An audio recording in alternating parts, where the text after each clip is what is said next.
we go.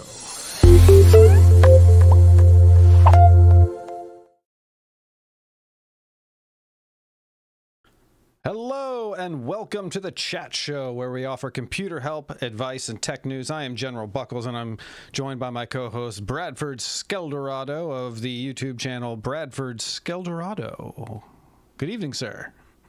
Good evening. Welcome, everybody.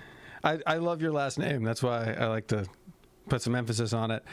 Tonight's show is going to be a little different. We are trying out a whole new format, so things are going to look different. They're logistically different, so it may not go as smooth, but that's okay. We're going to skip the Lucky Charms segment and jump right into the tech news, because we have a lot to talk about, and based on your pre-show scrolling, it sounds like there's other stuff we might want to bring up as well, because the hard drive thing you just talked about was interesting. But let's jump straight into the tech news.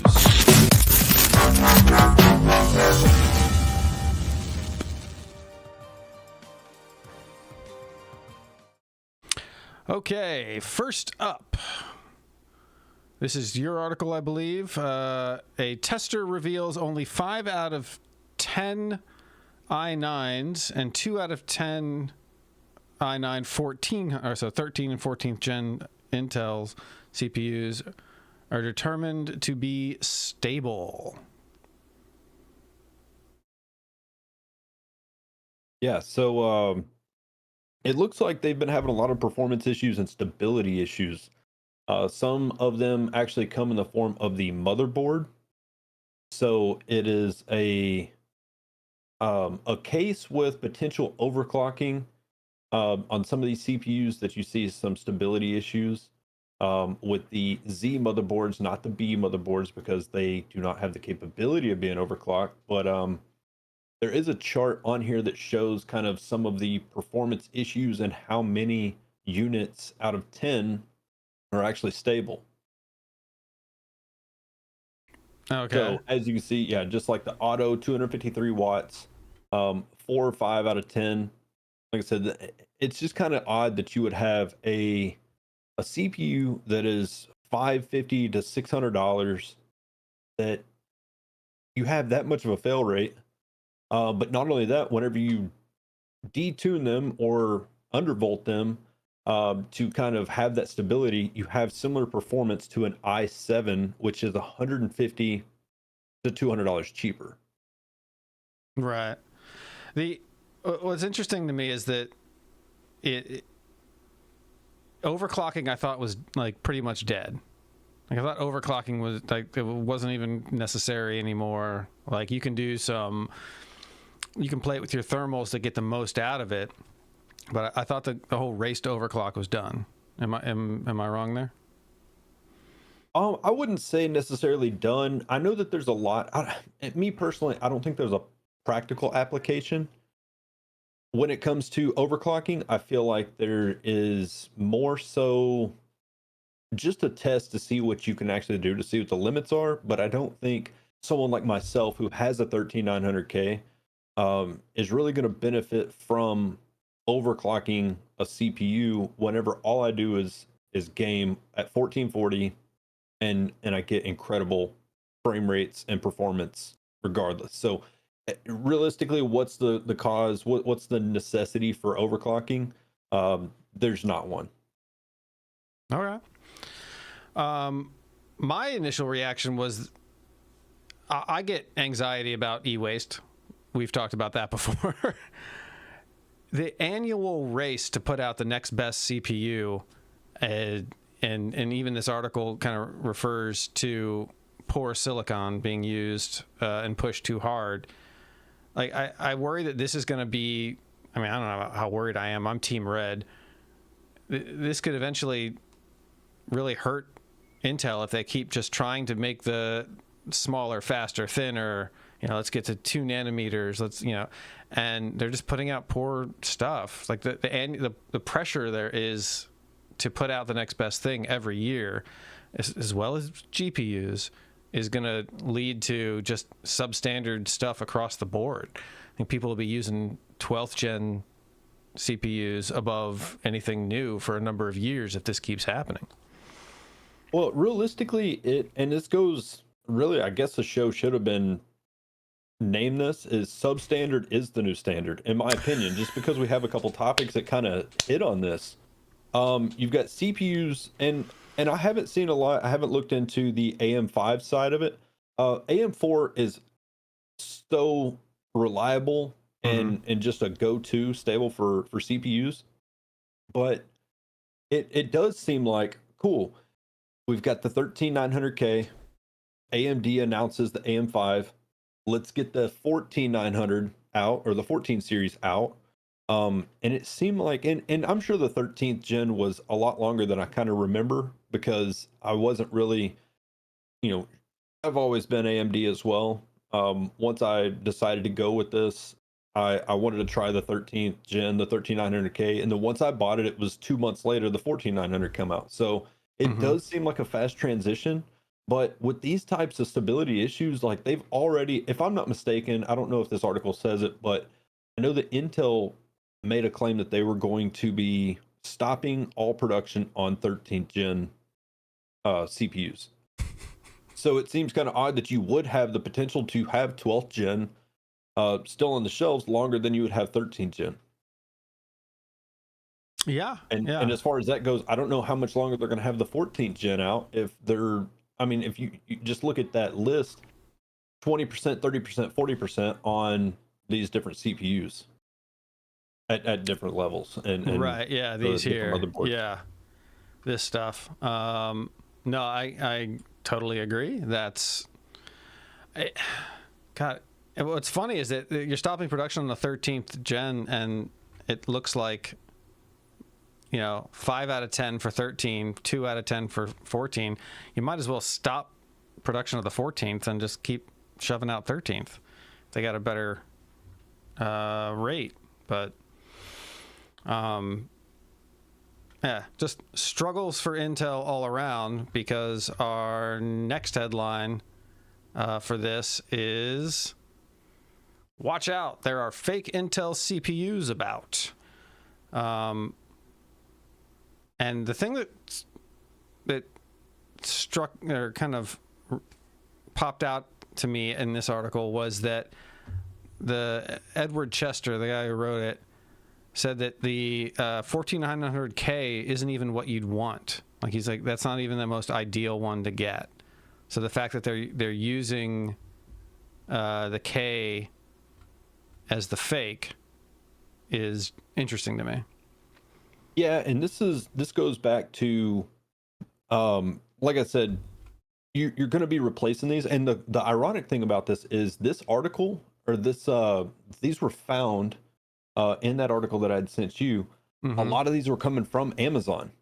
These were purchased from Amazon when they get in, and we'll talk about some ways to to spot a fake.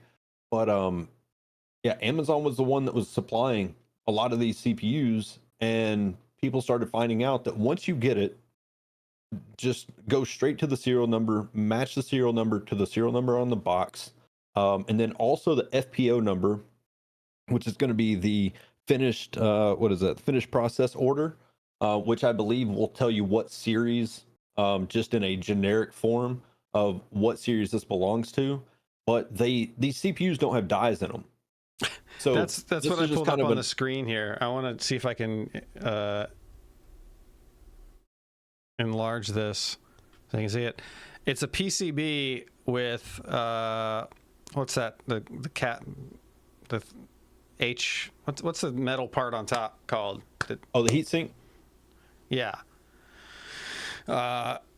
You delit it essentially, and there's nothing under there, and that to me is just hilarious, because this must mean that somebody is getting these products from where they're manufactured, or these are the rejects being thrown away, and they're collecting them and then just going, all right, well, glue it together and sell it. I mean, because you can tell with that middle picture, it looks, the underside you wouldn't be able to tell. Right. So yeah, unless you remove that heatsink, and I don't recommend you take the heatsink off your CPU to check it. If you've got some issues, if that serial number doesn't line up, and this is another thing, I build a lot of computers with used parts. If you're looking at, and this goes all the way back to the 12th gen too, the 12th gen 900KS was another one that they were having fake CPUs found in the market. So if they don't have the box, if you're buying a CPU this new that's used, I would highly be skeptical of these, because the chances are someone ordered it from Amazon, they turned around because it didn't work, and they're just like, I'm going to try to recoup some of my money. But at that point, you don't have the manufacturer warranty. Right. So I'm a huge advocate for warranty if you can get it. If you can spend $20 more and get it brand new versus finding some dude on Marketplace that is like, I just decided not to put it in my computer. I wouldn't trust that. Yeah, no, I completely agree. I didn't realize Amazon was involved, because this one talks about this Hong Kong tech site, 𝐂𝐻𝐿𝐸PC. Is that the one on the that we were previously looking at? Yeah, but I gotcha. So moving on to how to spot a fake thing, you were kind of covering a lot of that. I do think, yeah, okay, here it is. I'm sorry, I didn't have that pulled up while you were talking about it. Serial numbers. Yeah, so the serial number you can see is the bottom number, and then you can see it just clearly labeled with an SN on the package, and then the FPO is going to be the number that's right in the middle, and then you can actually bump that against your the batch number as well. Don't do this. This person's trying to delit it with a razor. That is nuts. Okay.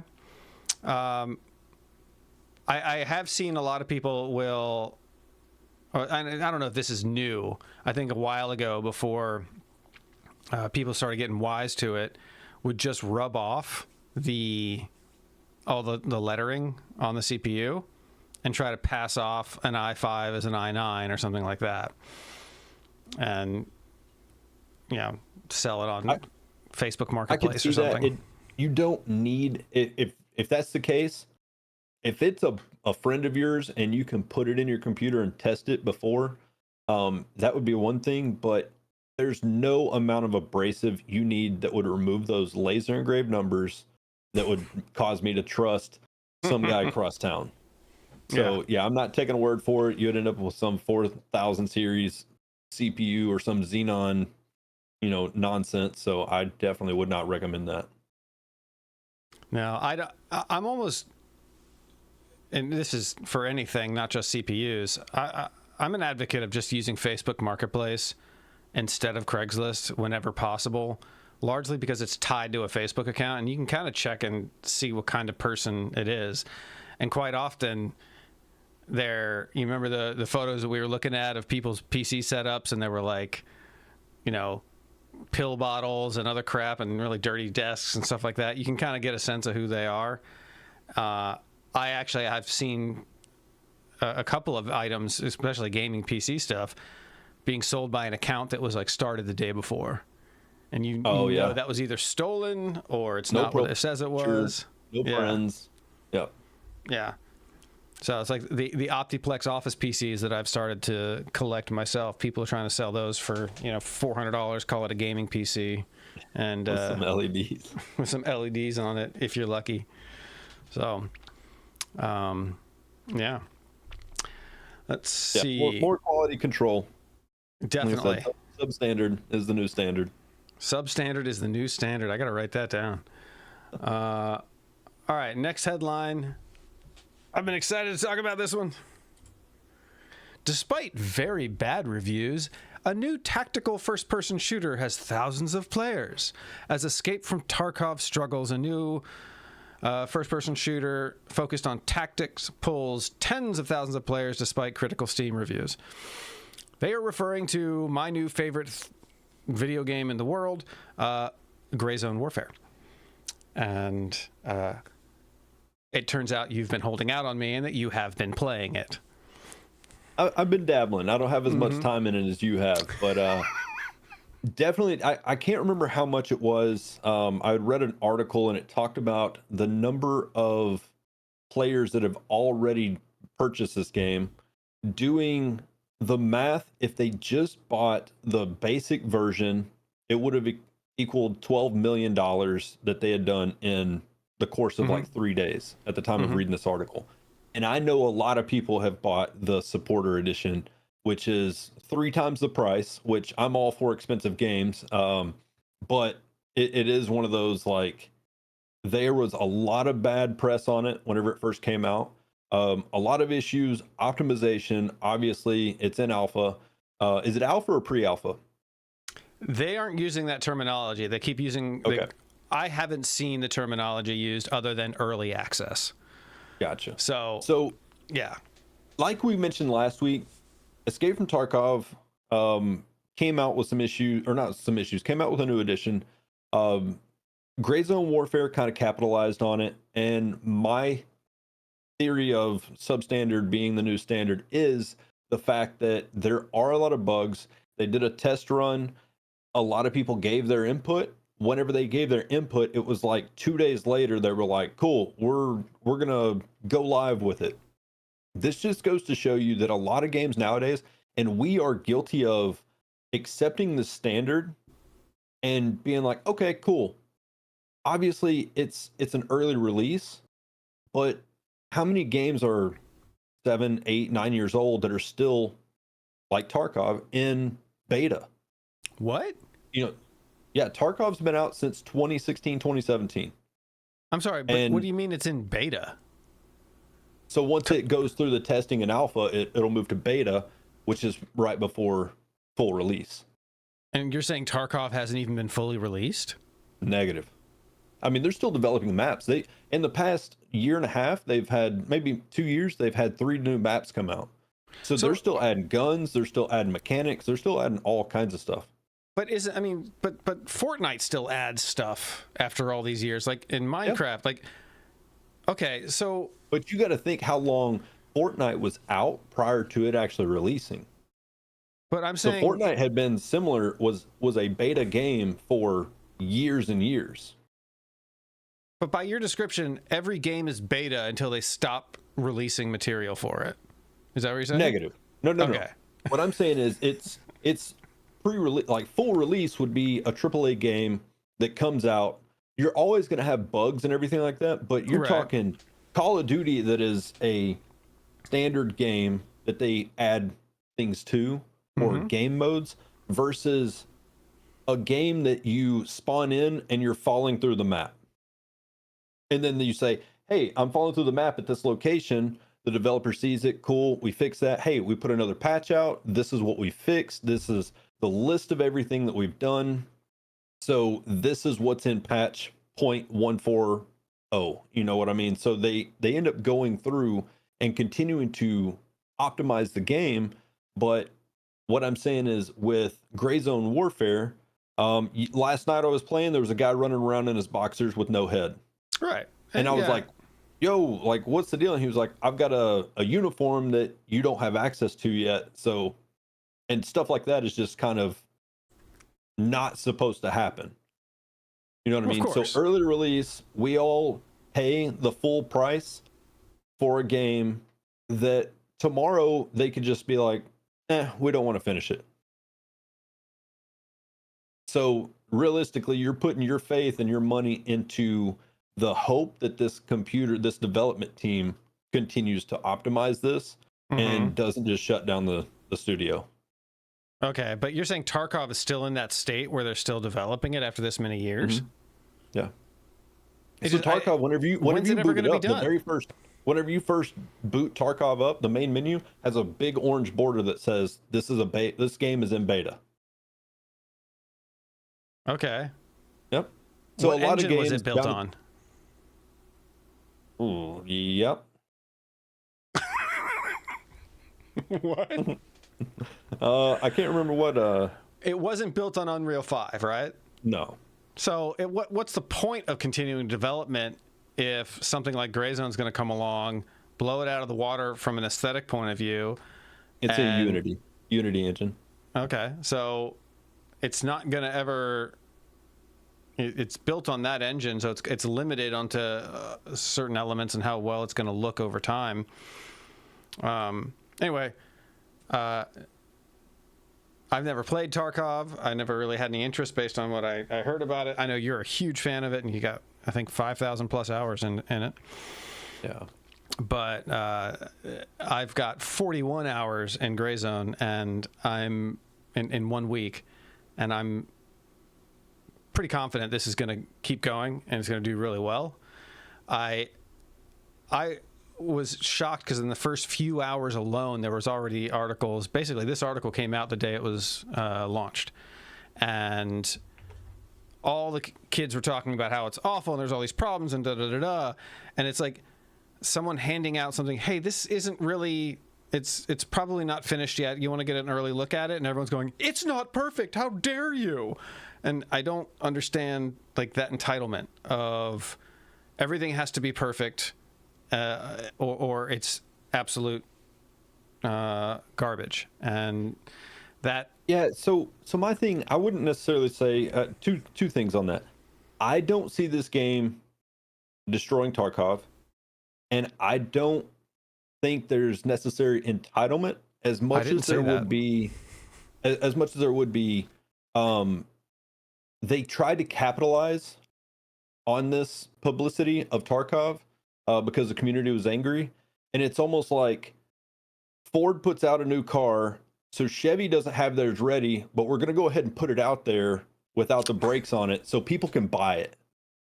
What? And it's like, cool, buy the car, take pictures of it, put it in your driveway, but don't drive it, and we'll get those to you at a later date.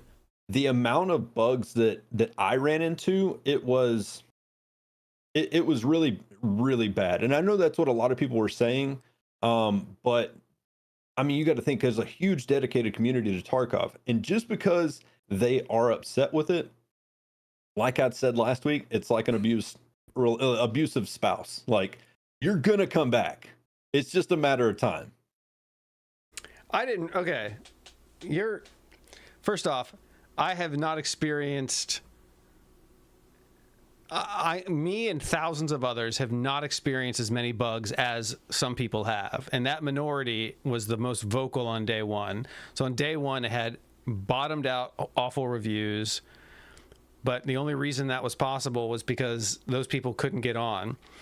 So if you take the number, like say 20% of the people who tried to play that day were having trouble, so they decided to leave a crap review. The other 80% were busy playing and couldn't leave a review. That's kind of how I'm looking at it. And you also have to look at the response of the studio. The studio has responded with 3 hot fixes in a week already, completely clearing up. They have these beta servers that you can log into and test out stuff to help them figure out where the glitches are. Okay, reproduce it in this beta server, and if you do that, they'll give you like a prize in game, or maybe give you some gear or some money. The devs have been on top of everything. They've been the community has been submitting so many, like, not just help tickets, but like feedback reports that's piling up. I will say they appear to have gotten ahead of one issue that Helldivers got stuck on, which is the early issue with Helldivers is once it got really popular, they didn't have enough servers for everybody to play on. It appears they've kind of gotten around that, or they were ready for a certain volume just in case, and maybe like on day 2 or 3 like unlocked a bunch of servers or opened up, I don't know what they're using, AWS or something, but whatever. So matchmaking is kind of a problem that I've run into.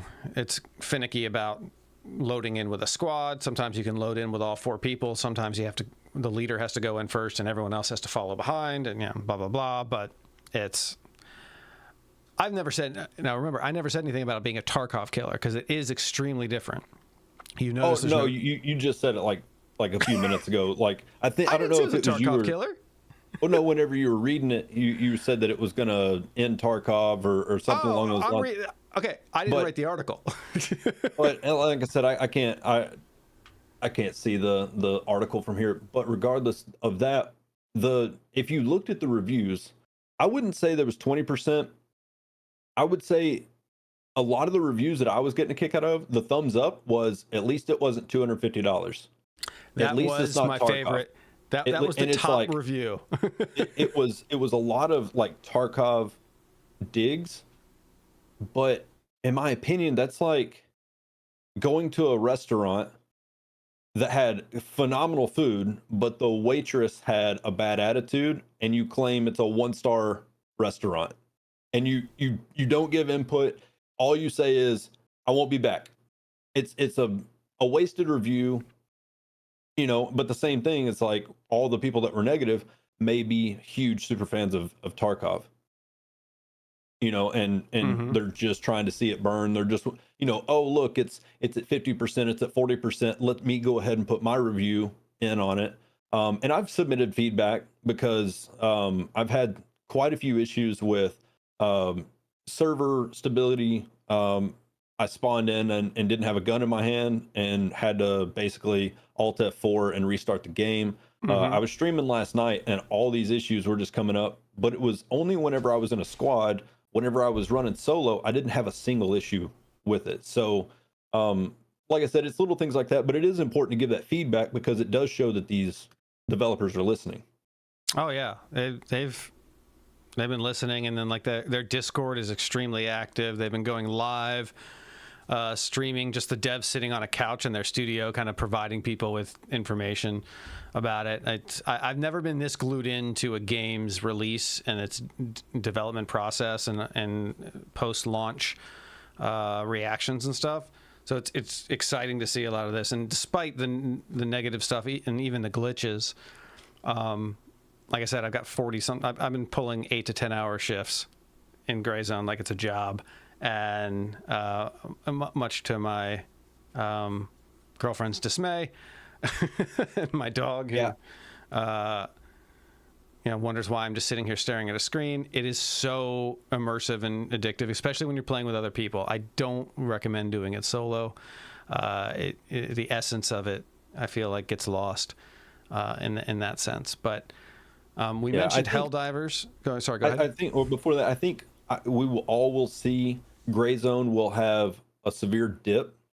It's new, it's fun, it's popular. It'll receive a huge dip until that first big wipe. Whenever, I don't know what the cycle is going to be for them, if it's going to be 6 months like Tarkov, but I think it will be like, cool, it's fancy, it's shiny, it's new, it's got a lot of issues, but once they hit like a major patch, and then because I'll tell you right now, whenever I started Tarkov, it was like, I mean, I was running in 2 FPS. You know, it was like, man, this game is horrible. This game sucks.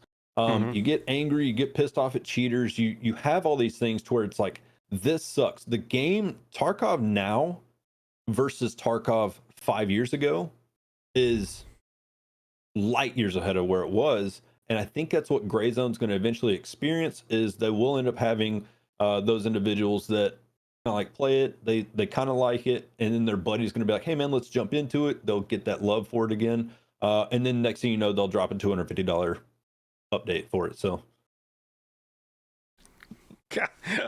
this is going to be our little Hatfield McCoys. All right. I see that now. I'm a fan of it though. It's fun for sure.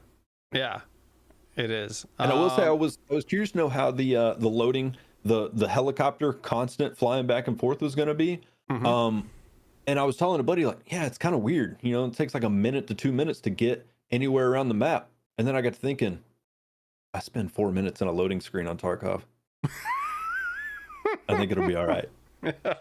I did spend 2 hours one night, like on day 2 or 3, trying to load into the game, trying to get into a game. Like me and a couple guys were just hanging out in the queue, and we couldn't figure out what was happening. And I think that was the day that like the popularity shot through the roof.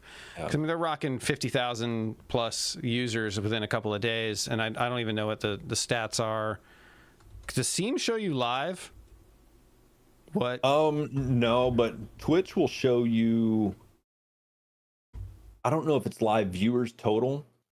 Not viewers. I'm saying no. This Steam doesn't show like how many people are logged into the game playing it. It might. Is that something I can Google? I normally gauge like how some of these things are doing because of like how many concurrent viewers they're getting. So 36,000 followers. It's got currently 5.3K viewers of those that are streaming it.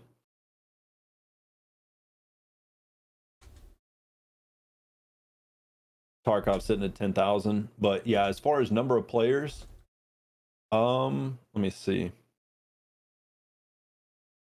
You go ahead and start talking about Helldivers. I'll see if I can find any information on this. Oh no, I'm pulling it up now. I got this. These are the steamcharts.com. Top games by current players. Well, this is kind of... So Counter-Strike 2 is currently number 1.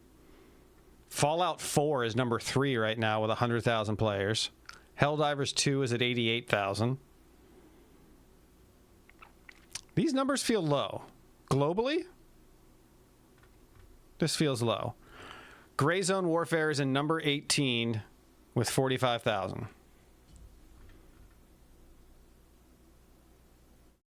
Yeah, and those are Steam games. This is Steam charts. I don't know where else you can get Gray Zone. Well, yeah, I'm just saying, like, I don't know where you would see like any other current games, but yeah.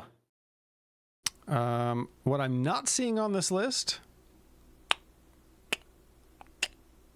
in the top 25, Escape from Tarkov. So Tarkov, you have to go to escapefromtarkov.com. It's very shady because you buy it from a Russian website.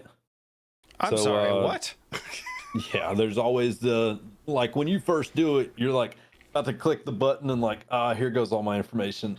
But yeah, it's definitely a shady feeling whenever you do purchase that, because it's, like I said, you hope that your identity has not been stolen. Oh, well, yeah, so what I was saying about Helldivers before was just that between the Tarkov drama of the $250, which they've had some kind of acquiescence to that, right? They've offered some kind of recompense for those people. Yeah, so they are going to offer the PvE. They just don't have the server capability for it currently. So for those Edge of Darkness, they have kind of backed up and been like, "Hey, we're going to offer this, but it'll be a while. So, just hold on." I think they're going to also add some additional features, new items and stuff like that you can get into it. But yeah, like I said, they're trying to fix it, but I think they kind of dropped the ball on it for sure. So Helldivers 2 ended up getting delisted from 177 different countries on Steam. They just pulled Helldivers from Steam. This was a day ago. This is already old news because PlayStation has finally decided to back down, and we've heard your feedback on the Helldivers 2 account linking update. The May 6th, that would be today, which would have required Steam and PlayStation Network account linking, will not be moving forward. So another win for the community. So yeah, I was kind of glad to see that they had come out with that. And this really is, if you have an issue like this, just come out and say I'm sorry. Don't try to gaslight the community. Don't try to make it seem like this is what we were intended to do the whole time. So like you should have expected this. Another thing I was talking to a friend about this is Sony's fix to this, like, be grateful. Sony's fix to this could have been, okay, if you don't want to sign up for it, then we're going to give priority servers to those that are on the PlayStation Network. And then they will almost gaslight you into, if you don't want to get it, fine, but it's going to take longer for you to queue. They're not going to be as stable and experience some difficulties to almost entice people to jump over to it. And an ironic twist to all of this first-person shooting stuff, this is just, I guess, only really means something to you and me. Redneck Engineer is currently live streaming himself playing Call of Duty Warzone. which is a game I'm about to three uninstall that game because I'm done with the new Call of Duty, and it's very Fortnite-esque, you know, bunny suit outfits and cartoon stuff and all of that. So new emotes. Yeah, like new emotes. Yeah, like yeah. So in the last hour, 87,000 Tarkov players online. Okay. All right. So, as Bon Jovi said, we are halfway there. Next story. Oh, no, there is no next story. That concludes our tech news for the evening. So, lots of different stuff. What was this, this thing you were talking about before we started, the hard drive thing? Oh, the terabyte. Yeah. Yeah, this was a company. Let me see if I can find it real quick. A company called 𝐂𝐎𝐿𝐿 predicts that they'll see a significant jump in online. What was it? Sorry, let me find this real quick. Global volume of data generated on a yearly basis. And they are actually on the horizon looking to produce the first 300 terabyte SSD. Let me I can try to share this to you real quick. I got it here from You got it? Yahoo Okay. News Canada. This No was shade to Digital Canada. I Trends. just didn't know that Yahoo was still doing news. So yeah, it definitely looks like they're trying to have, you know, normally, and even at the top of the article it says 1, 2, or consumer models up to 8 terabytes. But they're looking to produce a 300 terabyte, and it's predicting that we will see a global data usage of 660 zettabytes, which is a zettabyte is 1,000 terabytes. And that has increased from 15,000 in 2014. So just the AI on the, you know, AI that's coming, every bit of data. We've gone far away from our phone apps being just kind of little help here and there to being used at every single second of the day. We're generating a lot of information, and this is definitely one of those necessity to have more storage versus more space. Gotcha. Okay. Oh, and at a cost of $40,000, that's not going to be a consumer model. Well, yeah. At least not for this PC currently. All right. Interesting. Okay. Well, for our PC tech support portion this evening, we are going to be talking about Mythbusters, but not Adam and Savage and Jamie Heineman. A different kind of myth busting.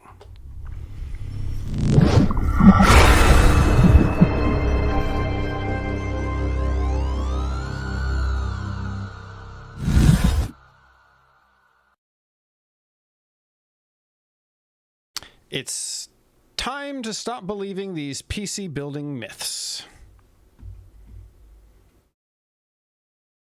Give me just a second here. Why is that? There we go. So you found this article, and by the way, can I just point something out that I just realized? We were just talking about that Yahoo News that was written by Monica J. White. Oh, nice. Yeah, the 300 terabyte SSD, Monica J. White. Our myth busting portion of the evening, Monica J. White. So we should just have a dedicated, like, make sure we include one Monica J. Try to White. reach out to her and see if she can come on and explain herself. Sure. What did she do? She's got to answer for these stories, all right? Got it. I'm gonna try something real quick. Can you feel that? Oh. It'll make me act up. Okay, PC building myths. Let's. I'm dragging us off topic here. I know that I'm relatively new. You've been doing this much longer. I less than 2 years, maybe 2 years now of PC experience as a middle-aged Gen Xer, and there were a lot of things I thought were true and not true, and I probably thought were true and not true over the years. Some of these myths definitely speak to just simple awareness, but and I honestly think I have a disagreement with this first one. Liquid cooling is high maintenance and scary. Is this a myth that you ever believed or hear from customers and people you know? So I wouldn't necessarily say high maintenance, but scary if you are a beginner and you're learning to disassemble parts of your PC. Whenever I first got into taking apart stuff in my computer, it was like, you never know when you hit that power button if it's going to come on. Mm-hmm. So taking something off your CPU, off the motherboard, AIOs are they're not easy to install because you got the CPU block hanging and the radiator and the fan wires and everything. So I can see where it would be a bit of a daunting task for somebody that doesn't know what they're doing. But every AIO that I've ever installed has been very clear with instructions. So I definitely would highly recommend that somebody use one of these, because I mean they're very easy to install. I have heard some cases of MSI had a series of AIOs a couple years back that they did end up having a bunch of the CPU block itself, the cooling block, would gum up real bad, and they were having a lot of recalls on them. So I would say over the course of needing to change one of these things out, but realistically, some of these are so cheap. If you could throw in $100 at your computer in, in a couple of years, then I would say definitely upgrade and stay with the times, really. Yeah, the hose material alone, not even just the pumps.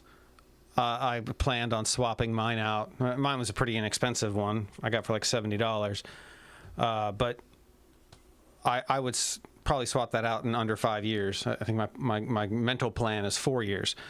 Now, something that I don't think is a distinction made here.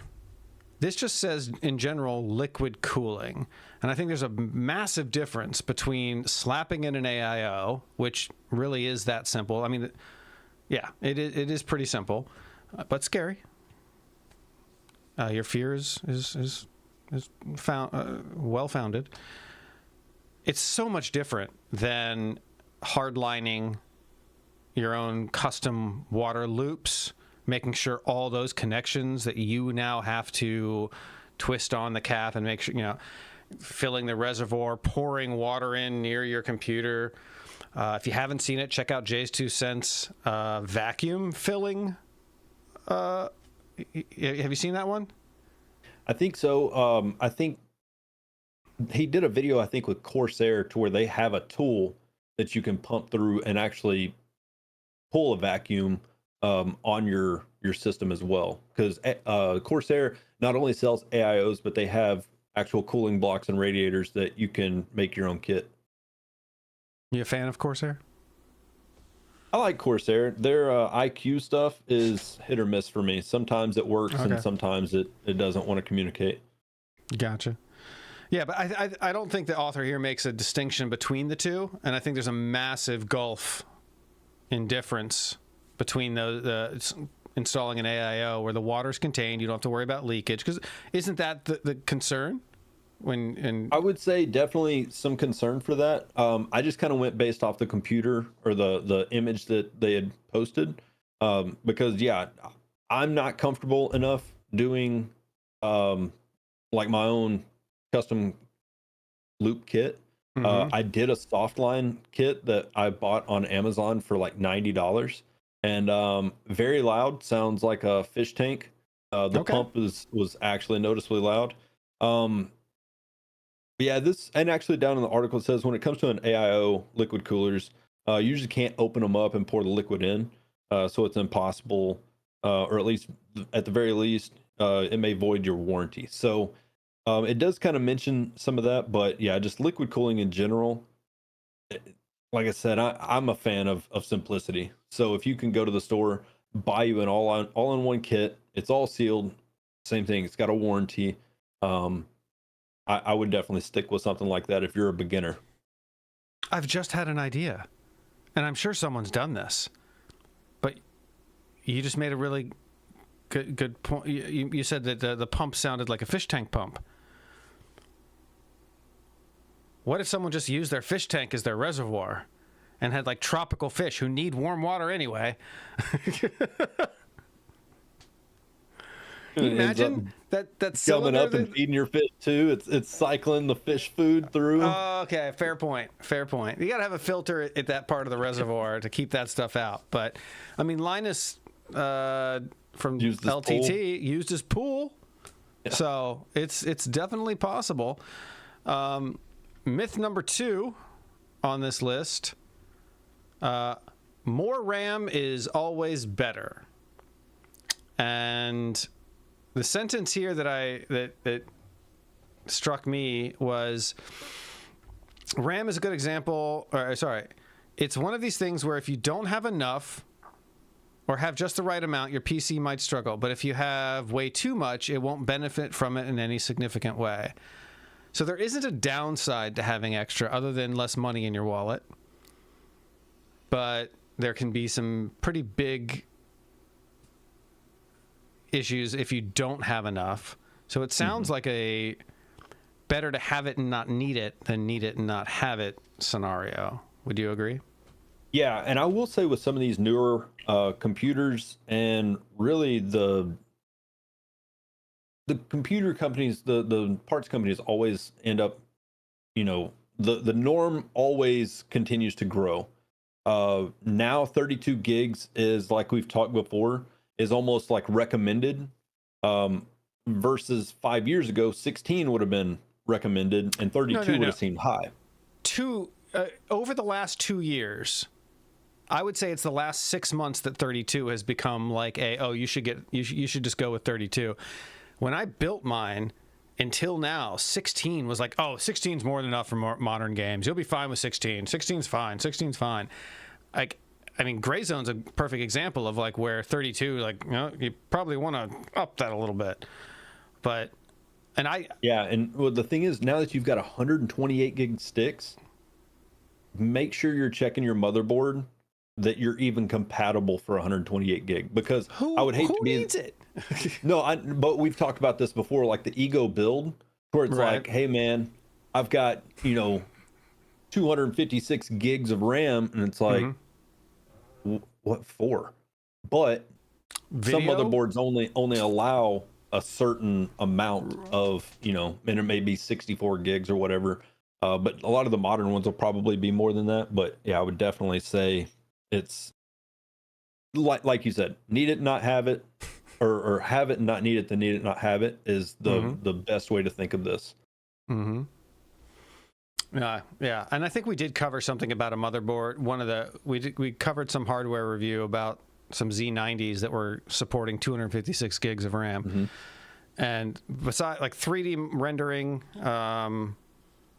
video editing, things like that, I could see where, all right, maybe you need a lot, but yeah, normal everyday Bradford and Buck, no.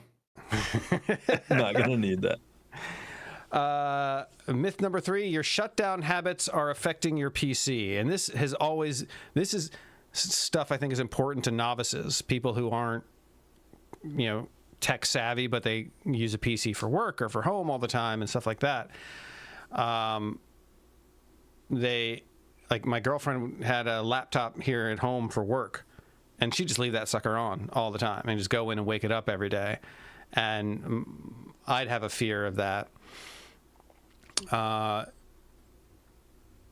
What's your take on this stuff?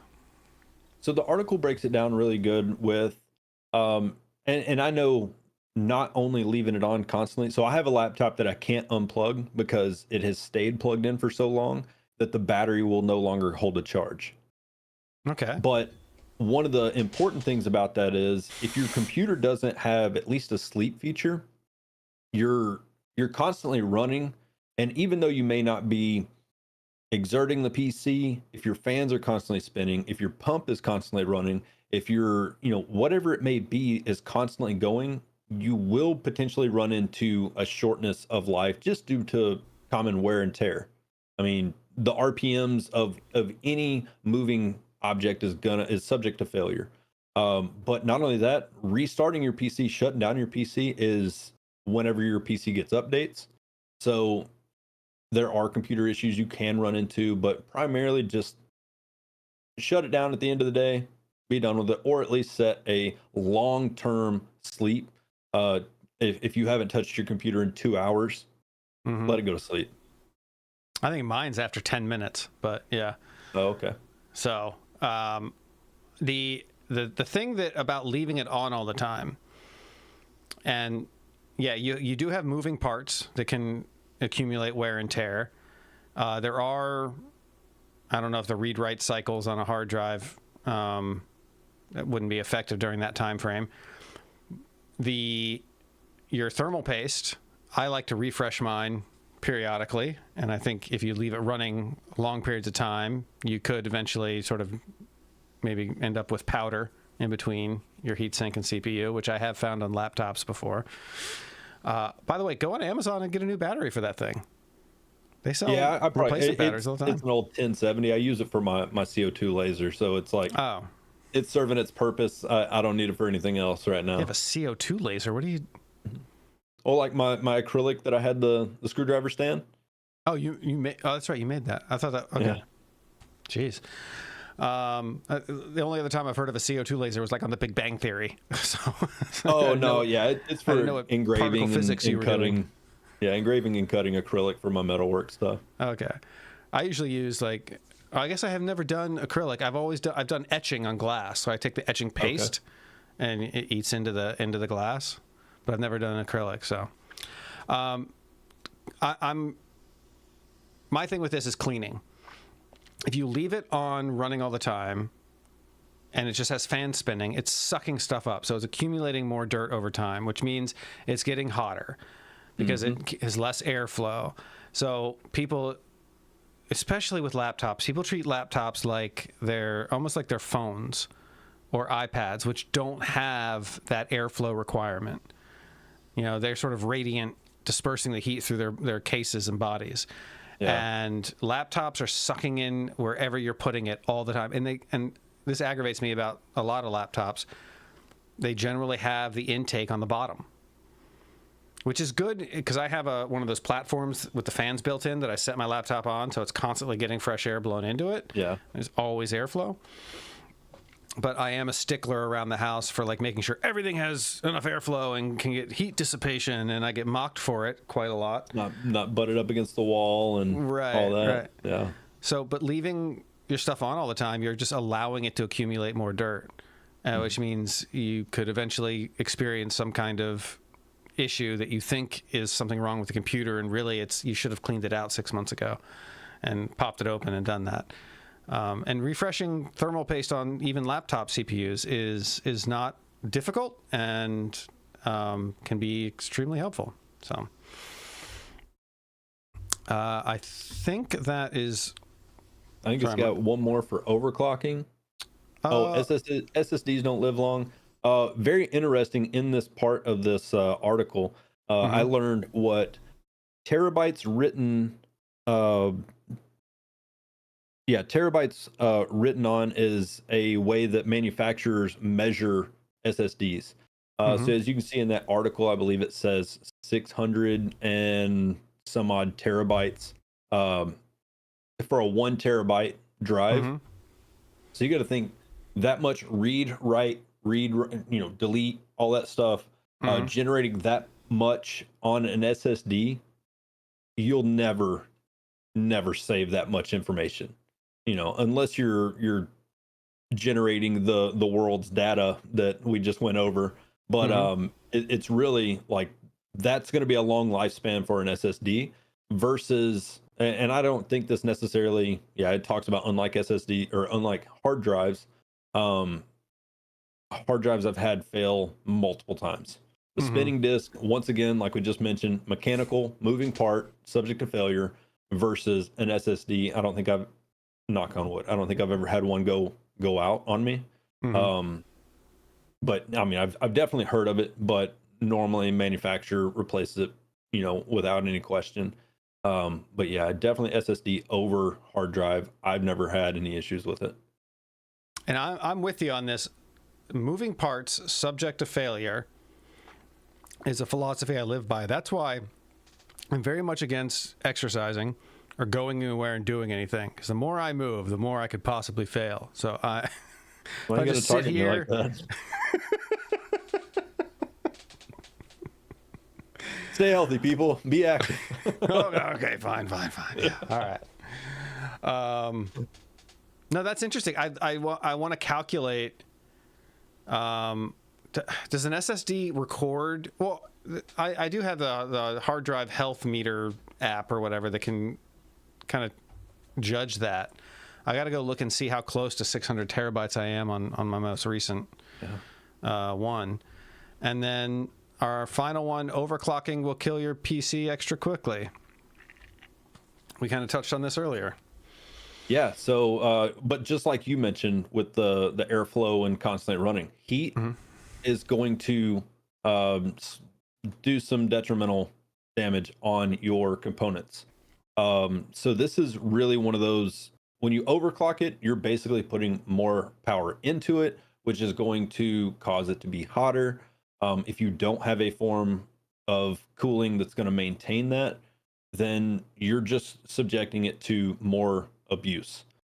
Brian at Techy, he does some incredible videos whenever a new product comes out, a new CPU and parts like that. He will go through and do an undervolt test to see how much he can drop the wattage put into it and maintain not only stability but performance. So if you can drop it by 30 or 40 watts and you're getting similar performance, why wouldn't you? So he does a lot of good stuff, good information that has a lot of graphs and everything like that. 40 watts. Aren't CPUs, like modern ones, like 120 watt CPUs? Well, I think the 30 or the i9 13900K is like 230. Oh, okay, never mind then. So yeah, it's pretty high up there. But like the Ryzen 7s, I'm wanting to say they're depending on, I think a 5700G is 65 watts, and I think the 5800X is maybe 90. But he will sit there and go through and adjust them down to see what is the best for like undervolting that to maintain similar performance. So hold on. All right, we're gonna learn stuff here. You said 5700G TDP.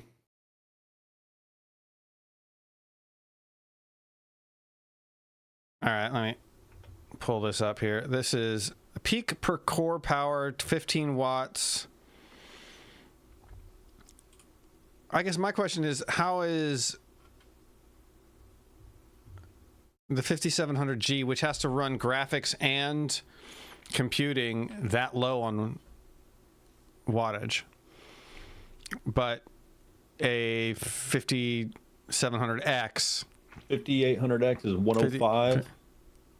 I believe I just looked up. Okay. 5700G is 76 watts peak. So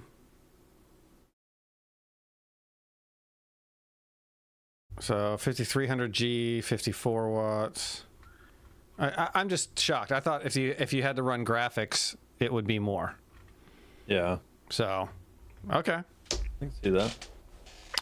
But yeah, I mean, just and realistically, depending on what you're going with, a lot of the manufacturers, the article does state that overclocking isn't necessarily a huge thing anymore. A lot of motherboards and applications components really will limit themselves to what they can even do. So the manufacturers kind of set that, but there's always ways to get around it. But unless you're Linus, unless you're Gamers Nexus, unless you're Jay's 2 cents, do you really have a need to boost it up to a certain amount? Kind of like I was saying earlier, is there a necessity, or is it just kind of like, let's see what it can do? Because realistically, you're putting that much heat to where you've got to run liquid nitrogen, to see exactly how much you can push it to. It's not an everyday application. If you're running a 40 series GPU, you've got enough performance that it's not really necessary. Yeah, I agree. So on top of the myths that were provided by Monica J. White here in this article, we also have some of our own myths that we may have heard over time. My first one is cooling your CPU with dry ice. Now, you just mentioned liquid nitrogen, which I have seen, like the guys from EVGA, when they were doing like overclocking competitions with GPUs, like had these canisters they were filling with liquid nitrogen, stuff like that. But this is referring more to people at, in their home and have the gaming PC. They can just open the door and they want to put a block of dry ice on their GPU and let it cool the air inside their gaming PC, which honestly, everything about it says that, the concerns that this scientist responds to this person's question, and granted, this question is from 2007, but it talks about the dangers of using dry ice. Dry ice is not something that's just, safe to handle. You have to be cautious, use protective gloves and all of that.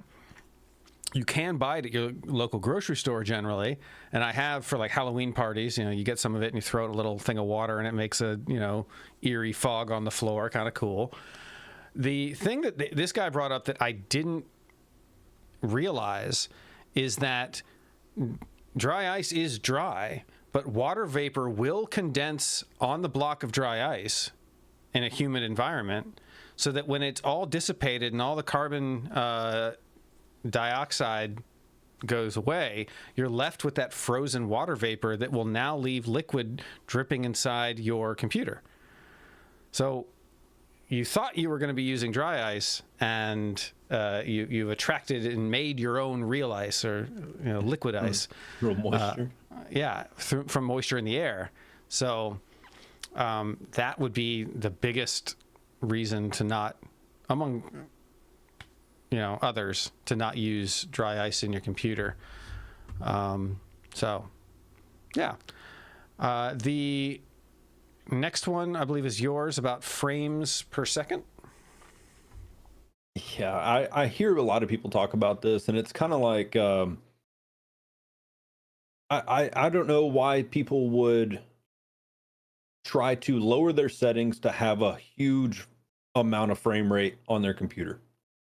So I see a lot of people that will play at 1080p so they can have 400 FPS, and to me, it just doesn't make any sense. It's not going to help you. It's not going to really be able to tell any difference between 120 FPS and 400 FPS. The human eye is not going to be able to differentiate between the two. I concur. And then, did you have another one after that? I do have another one. Okay, this is a little bit of personal experience. And we don't have an article for this. I don't know if you want to go over yours. No, go ahead. I'll find something while you're talking about it. More expensive parts and components will not make you better at gaming. I don't need to find an article for that. No matter how much you stand at Best Buy or Micro Center and look at that new mouse, it's not going to help you shoot better. It's not going to help your aim unless you've trained with it. The new keyboard is not going to help you click faster. Wait. So it will help you. You just need to train with it. Well, yeah, but getting it and expecting to go home and being a killer on the game, you're not going to be esports ready day one. About the only component you can spend money on to make you any better is going to be a low response time, high refresh rate monitor. Okay. I mean, anyway, I have this mouse that I did a review on my YouTube channel, 𝐂𝐈𝐓𝐇's X20, I believe, and it comes with these extra buttons by your thumb that I've started programming, and I don't know if it makes it better, but it makes it easier for me. I don't have to like be jumping all over my keyboard. I can access things with both hands a little different. So I don't know if that makes me quantifiably better, but it makes the experience better for sure. But overall, I agree with you. Throwing money at it isn't going to make you better. It's an ego flex. You know, the ego builds you were talking about. Yeah. People just want to spend the money and buying better shoes are not going to make you run faster. It's going to take the time invested. Yeah, it'll make it more comfortable though. I'm sorry, I keep playing devil's advocate here. Yeah. It will make the jogging a little bit more comfortable. Was that it? Oh, that's all I got. Oh, okay. So my final one is where is it? Hold on. This is embarrassing. I had one more. Oh, playing video games will rot your brain. This was, I think, something we were taught in our generation. I don't know about my generation versus yours. We're only a few years apart. But sitting too close to the TV or playing video games, you know, you're always being told to go outside. Turns out video games and board games affects the effects of playing practice on cognition. There is a lot of data to say that the video games' benefits for cognitive functions have been widely demonstrated, with a main effect on executive functions. Many studies have shown that video gamers outperform non-gamers in terms of attention, visuospatial, working memory, and mental flexibility performances. So those 40 hours I've just put in on Gray Zone Warfare, I'm training my brain. So training. I mean, I can definitely see it with like hand-eye coordination, certain things like that, certain response times. Yeah, I mean, we've like you said, we've been hearing this since the 90s that the golden eyes, Duke Nukem, it's gonna cause you to lose your mind and it's gonna rot your brain. And I'm sure they were hearing that whenever it was back in the 70s and TV was becoming popular. Like kids sitting in front of it's gonna rot your brain. I think it all goes into moderation. You definitely need to get out and be active, get a little bit of vitamin D from the sun, and just be able to stay a little active. But yeah, I mean, I don't see it rotting your brain anytime soon. Well, wasn't there, I don't know if it's true or not, I remember seeing a meme when people talk about cell phones being no one talks to each other anymore, they just stare at their cell phones. And I saw a meme about people sitting on a bus in a morning commute in a city and everyone's reading the newspaper. And the myth being that at the time, newspapers were considered some kind of evil, horrible thing because no one was talking to each other on the bus. They were all reading the newspaper. And I was like, what's wrong with being informed of what's going on in the world? Like I want to go back to reading the newspaper. In fact, I want to subscribe to a newspaper. That's a good idea. It's funny you mentioned that because I don't know if you've ever seen the movie Collateral with Tom Cruise and Jamie Foxx, but he says a man could die on the subway in the morning and ride all around town before anybody ever said anything. Well, that's a social weird thing where people in LA don't like to talk to each other or help each other out. Yeah, but like you mentioned with your cell phone in your face the whole time, it's like we don't notice things around us.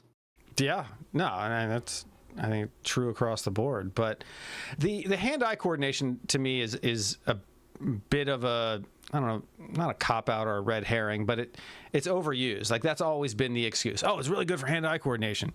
But the visuospatial awareness, being able to clock like where things are, especially with a limited POV, because in a video game you're dealing, unless you're playing VR, you're dealing with like a single kind of 2D image that you're tracking, and like you turn around, you got to know where everybody is around you. Where was this? It was over there. Getting good at identifying landmarks and stuff like that. Or just giving clear direction. Giving clear direction. I mean, some of these military sim games, I think, are probably really good for that. Because imagine, like, okay, there's a kid and they've gotten separated from their parents, but they know to call 911. So they call 911. All right, Timmy, where are you? And, you know, a kid who's used to playing video games and having to spot out landmarks and reference points is going to be able to describe them. Oh, I'm on this street and there's a McDonald's here, and it'd probably be more helpful than just a kid who's scared and lost and doesn't know to do those things, or that doesn't come naturally to them. So if you want to help find lost children, let them play video games more. That's my message.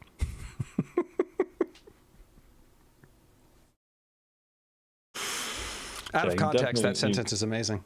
You can, oh God. Yeah, one of the ongoing jokes is something like Tarkov, to where it's like, hey, like, where are you at? And like, I'm over by the tree. And something along those lines is like, yeah, no, you're definitely not giving good direction. Which tree? The one by the building. Like, they're all by the building. Like, you know, but it does, you know, with certain games like Gray Zone Warfare, you do have to be specific which landmark, where you're. You know, I love the map that it has your coordinates and everything like that. So the compass at the top is nice. Yeah, a lot of people. But have been I can really definitely good. see it building kind of life traits and everything like that in a minor scale, but you know, helping you coordinate and identify landmarks and stuff like that. Yeah. Well, that is all we have for this evening. If you stuck around this far, thank you very much. I'm enjoying this new format. How about you? Yeah, it's not bad. I like it. I will say to anybody that is watching, make sure you drop a like and subscribe. General Buckles does a lot to set this stuff up. I mean, the sheets that that he sends out is full of information, full of links, stuff off in color and references. Oh yeah, I do it at work. But it's a lot of information that he does research on and provides to make this happen. So hats off to you, and great job every week, man. Says the guy wearing a hat. I see how it is. Don't affect the green screen with the reflection. All right. Thank you, everybody, and have a wonderful evening.